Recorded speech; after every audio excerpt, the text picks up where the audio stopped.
Advent, everlasting peace. I want to teach you a Hebrew word today. It's called Tikkun Olam.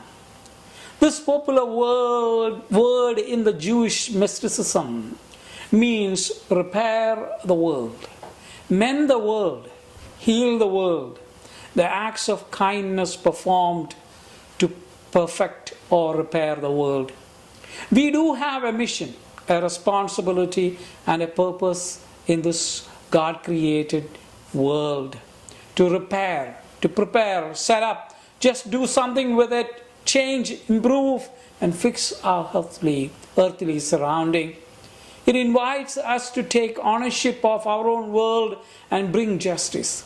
Strengthening a crooked road, maintaining a roadway, cutting fingernails, setting tables, explain difficult areas through Proverbs. The Creator God purposely left room for us to improve upon and continue His work. All our activities are opportunities to fulfill this mission, and every one of us can involve in Tikkun Olam. Child, adults, students, industrialists, artists, caregivers, agriculturalists, and politicians and environmentalists, all of us can do it. Do something with the world that will not only fix any damage, but also improve upon it. Remove the confusion, create harmony from noise. The deeper meaning of this word, Tikkun Olam, also means to bring the light to what is hidden. We need to repair the world that its creator is not longer hidden within, but shines through each one in magnificent, harmonious beauty. Find this divine spark, reconnect them to their original higher purpose. Advent is about remembrance about Christ's birth, and about His birth foretold over and over again in the Old Testament prophecies like Isaiah, Haggai, Malachi, and Zechariah. Our reading for today comes from Isaiah chapter 6, 61, verses 1 to 4 and 8 to 11. A passage from Trito Isaiah or Third Isaiah according to latest biblical scholarship. The chapters from 56 to 66 are called Trito Isaiah.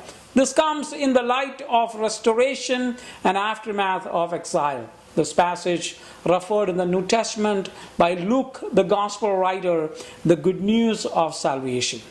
A job description and a mission statement full of promises and assurance.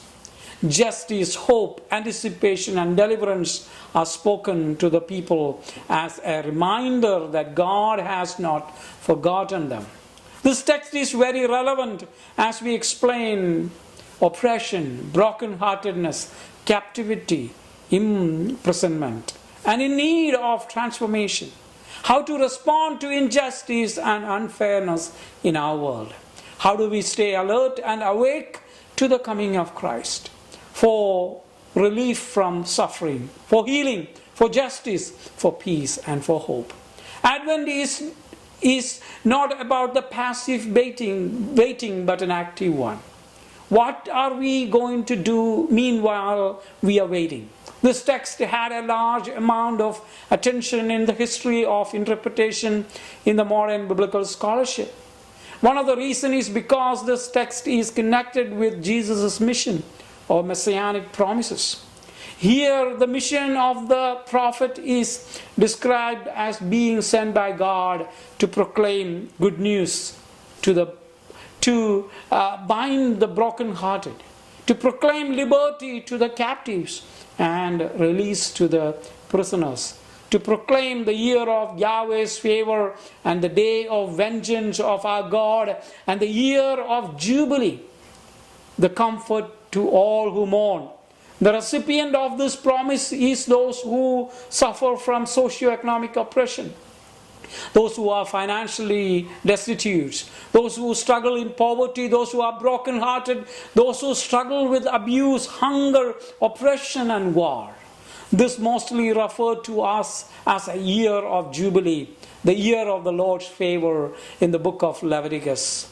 You shall proclaim liberty in the land to all its inhabitants. In the prophetic language, it is to proclaim liberty to the captives. This draws the picture of ancient Near Eastern practice of remitting financial debts and the manumission of slaves through a decree of the king. This provides an end to debt slavery. True liberty is more than freedom. It involves socio-economic reconfiguration of community. I had a privilege of doing my doctoral work related to modern day slavery, human trafficking. Today, an alarming 40 million people worldwide struggle with slavery. During the Atlantic slave trade, that number was only 13 million. That means 3 times more than all put together an Atlantic slave trade. Forced labor or debt bondage and domestic servitude and child labor are among this alarming issue in our world. Today, the International Labour Organization estimates that around 50% of victims of forced labor in the private economy was affected by debt bondage. Around 8 million people worldwide. Bonded labor flourishes because of poverty and widespread caste-based discrimination. Today, our intellectually advanced world needs more liberation, justice, and the year of Jubilee than ever before. I'm sure during this pandemic year, as we are passing, will create this situation worldwide more alarming and more difficult. Our world struggles with oppression, brokenheartedness, captivity, and imprisonment. We are in need of God's transformation more than ever. The passage of Advent is hope. The message of Advent is hope, love, peace, and joy. To proclaim the year of Jubilee, the year of freedom, the year of transformation, the year of deliverance. As a community of faith, as a church, we exist to continue the same mission proclaimed by the prophet, fulfilled by God's own Son through His coming into our world. This is in continuation to the prophetic message stated in chapter 40 verse 2, Isaiah. Proclaim to her that her service is completed, that her iniquity has been paid for, that she has received from the hand of Yahweh double for all her sins. The punishment is over. The restoration of Israel, the recipient of divinely ordained shalom, peace, bears testimony to God's grace unleashed in the world. True salvation is not only an idea of future destiny, eschatological fulfillment at the end times, but as a quality of life here and now that reflects God's desires for human community. We as a community of faith is invited to participate in this salvific living in the midst of a world not yet fully redeemed. Psalmist says in 107, "Give thanks to the Lord, for He is good. His loving devotion endures forever. Let the redeemed of the Lord say so, whom He has redeemed from the hand of the enemy and gathered from the land, from the east and west, from north and south. Are you wandering in the desert wasteland? Are you hungry and thirsty? Are you crying out to God for help? He says He will deliver you and restore you." Very often people think or ask, what is Christmas? People say, Happy Xmas. It is not XOY, my brother. It's not happy holidays. Christmas is about the birth of Christ. Nothing more, nothing less. Christianity is not an ideology, it is not a philosophy, it is not a new type of morality, social ethics, or a worldview. I know many people like Christian ideas of equality, liberty, justice, and openness, but they do have a problem with the person Jesus Christ. We cannot take Jesus out of Christianity and Christmas. Christmas is a celebration that is celebrated throughout the world. Christianity is a good news, truth and goodness found in a person. A true humanity and community found in connection with that person. Sometimes we, the church, Christians around the world, struggle with political correctness and suffer with JDD, Jesus deficit disorder. Jesus replaced with a language such as leadership principle, justice, and social liberation. The good news of the gospel is not cheap, happy, clap Jesus talk. It is the existence, the historic existence of the person named called Jesus. History is his story of his connection, his relationship with you and me. Christ is the light and life. He is the true wine. He is the bread of life. The sun, moon, the morning star, the true lamb, the mortal man, the real Sabbath. Tertullian, the church father, once said, Christ the Logos pervades the world in the same way as honey in the comb. The whole created order was created by, in, through, and for Christ, and Christ alone. While we are all prone to selfishness, secrets, and schemes, Christ is willing, able, and He can deliver us with His unfailing love, can break our dysfunctional heart ties. His amazing grace will lift us out of our destitution. His matchless mercy often snatches us out of our jaws of death. It is the S factor, salvation in and through Christ, bringing true liberty and saves us from self, sin, and God's unfailing love. Just like we need air and water from outside source, for our salvation we need an outside force, and the coming of God into our life, into our world, Advent reminds us of the same. The Church of Jesus Christ lives in the time between. A first coming of Christ, that which we celebrate, the birth of Christ, the life of Christ, that we read in the gospel stories. But there is another coming of Him in His glory to judge the living and the dead.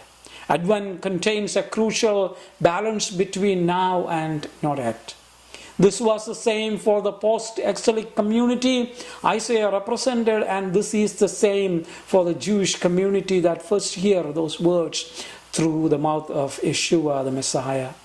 This is same for the community of faith that continue the mission of Yeshua the Messiah, exist for the sake of the oppressed, brokenhearted, imprisoned, and those who are struggling. Tikkun Olam, heal a broken world. Repair and restore. Tikkun Olam. Bring the light of God's divine spark in your life. Bring justice, mercy, and grace. To be missional is to live as a people of good news, liberation, justice, comfort, in such a way that the world may take notice and be drawn to the ways of God. No matter how bad your year has been, no matter what kind of problems and struggles you are facing right now, no matter what kind of season of darkness or pain you are going through, I don't know where you need a divine spark. Let me encourage you not to abandon your belief. Don't keep Jesus out of your world.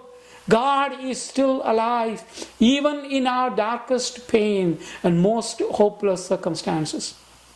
God of peace, shalom, chase away the darkness and uncertainty. His truth, His peace will live forever. Are you broken? Where do you need repair? Where do you need God's touch in your world? What role does God inviting you to play to make God's world a better place? Where do you need the touch of our Creator? As you and I wait for God's coming, can we continue His mission to repair a broken world? Tikkun Olam. May God bless you with these words. Please pray with me. God, our Heavenly Father,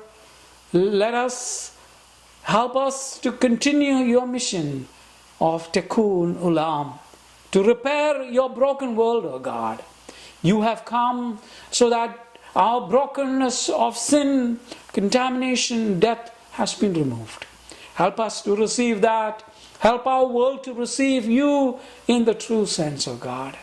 Help every one of us to continue that mission, to continue to make this world a better place, and offer our praise, our glory, all our thanks, and all our strength for your glory, O God. Help us. In Jesus' precious name we offer this prayer. Amen and amen.